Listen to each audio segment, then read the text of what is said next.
여러분, 혹시 이런 경험 없으세요?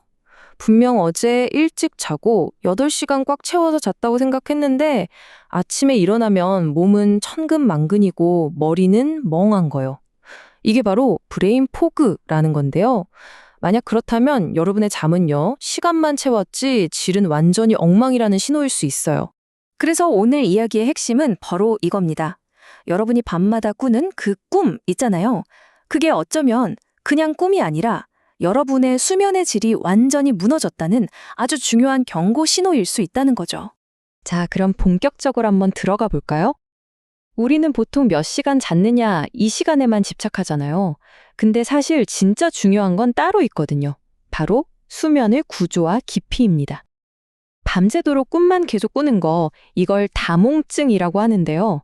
이게 그냥 내가 좀 예민해서 걱정이 많아서 그런 게 아니에요. 자는 내내 뇌가 단 1초도 쉬질 못하고 있다는 아주 명백한 증거인 셈이죠.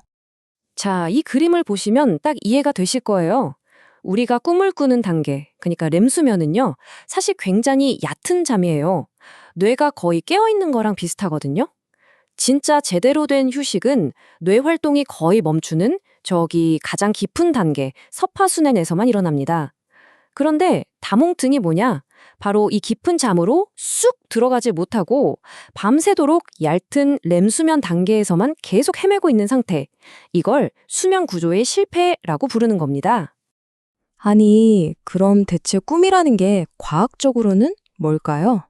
뇌과학에서는 꿈을 이렇게 봐요. 우리 뇌가 밤마다 하는 대청소의 부산물 같은 거라고요. 낮에 우리가 보고, 듣고, 경험한 그 수많은 정보들이 해마라는 저장소에 일단 다 쌓여요. 그러다 밤이 되면 뇌가 이 정보들을 싹 정리하는 거죠. 이런 중요하니까 남겨두고 이건 쓸데없으니까 버리자 하고요. 바로 이 정리 과정에서 흩어져 있던 기억 조각들이 막 이미지처럼 떠오르는데 그게 바로 우리가 꾸는 꿈이라는 겁니다. 자, 그런데 문제는 지금부터입니다. 바로 여기에 정말 무서운 위험이 숨어 있어요.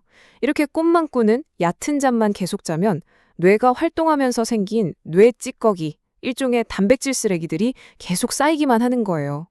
이 독소들은요, 아까 말씀드린 그 가장 깊은 잠, 서파 수면 단계에 들어가야만 나오는 뇌 척수액이라는 걸로만 씻어낼 수가 있거든요. 그러니까 결국 다몽증은 뇌의 대청소 스위치를 아예 꺼버리는 거나 마찬가지인 거죠. 그리고 이게 바로 알츠하이머 같은 무서운 병의 원인이 될 수도 있다는 겁니다. 자, 그럼 이번에는 관점을 확 바꿔서 한의학에서는 이걸 어떻게 보는지 한번 살펴볼까요? 아주 흥미로운데요. 한의학에서는 꿈의 내용 자체가 굉장히 중요한 진단 단서가 된다고 봅니다.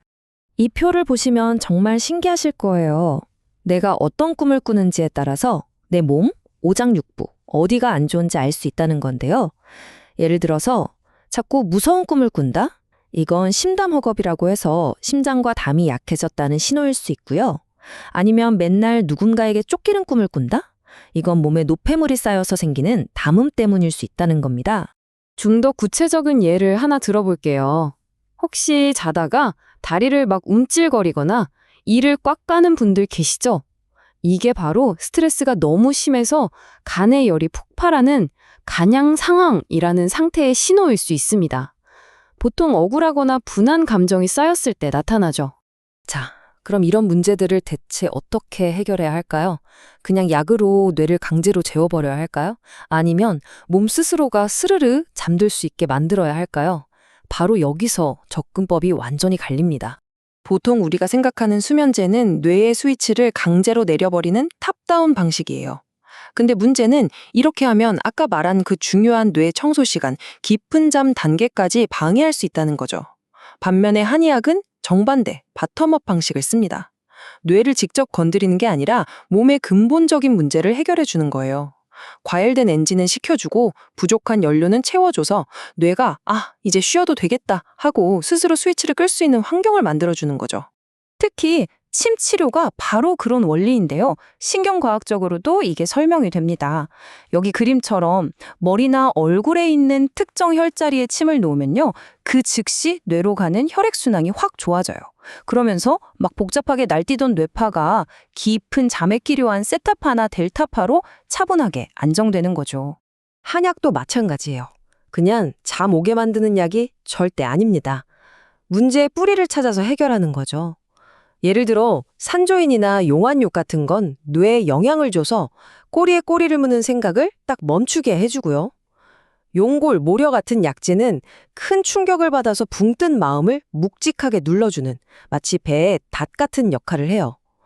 또 죽여나 지실은 스트레스로 생긴 몸속의 열이나 찌꺼기를 싹 씻어내서 뇌의 잡음을 줄여주는 역할을 합니다. 자, 그럼 이론적인 얘기는 이쯤 하고 오늘 밤 여러분이 당장 써먹을 수 있는 아주 간단하면서도 효과적인 방법을 하나 알려드릴게요. 이게 뭐냐면 미해군에서 실제로 사용하는 2분짜리 신경 안정화 훈련법이에요. 자, 지금 저랑 같이 한번 상상해 보세요. 침대에 누우셨다고 생각하고요. 첫 번째, 얼굴 근육의 힘을 전부 다 빼는 거예요. 이마, 턱, 눈 주변까지요. 둘째, 어깨를 그냥 바닥으로 축 늘어뜨리세요. 팔에 힘 하나도 없이요. 셋째, 숨을 후 내쉬면서 가슴도 편안하게 가라앉히고요. 넷째, 다리도 허벅지부터 발끝까지 전원을 끄듯이 힘을 쫙 뺍니다. 마지막으로 머릿속의 모든 생각을 비우고 그냥 조용한 호수 위 카누에 편안하게 누워서 파란 하늘을 보고 있다고 상상하는 거예요.